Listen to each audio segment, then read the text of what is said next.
পরিমিত পরিমাণে কফি, বিশেষ করে ব্ল্যাক কফি, পান করা স্বাস্থ্যের জন্য অত্যন্ত উপকারী।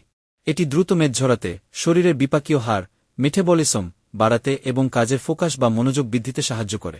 কফিতে থাকা ক্যাফেইন মস্তিষ্ককে সক্রিয় রাখে, টাইপ 2 ডায়াবেটিস ও লিভারের ঝুঁকি কমায় এবং হার্ট সুস্থ রাখতে সাহায্য করে। কফির প্রধান উপকারিতাগুলো নিচে দেওয়া হল। ওজন নিয়ন্ত্রণ। কফির ক্লোরোজেনিক অ্যাসিড মেদ ঝরাতে এবং নতুন করে চর্বি জমা কমাতে সাহায্য করে। মনোযোগ ও কর্মক্ষমতা।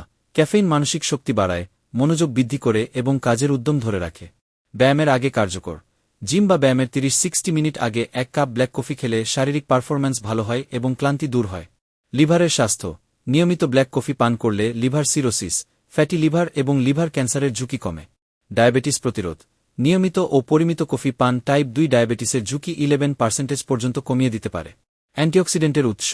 কফি শক্তিশালী অ্যান্টিঅক্সিডেন্ট হিসেবে কাজ করে, যা কোষকে ক্ষতির হাত থেকে রক্ষা করে। সতর্কতা। পুষ্টিবিদদের মতে দিনে 1-3 কাপ কফি ঠিক আছে, তবে এর বেশি বা অতিরিক্ত চিনি ও দুধ মেশানো কফি স্বাস্থ্যের ক্ষতি করতে পারে। ঘুম থেকে ওঠার 1-2 ঘণ্টা পর কফি খাওয়া সবচেয়ে ভালো।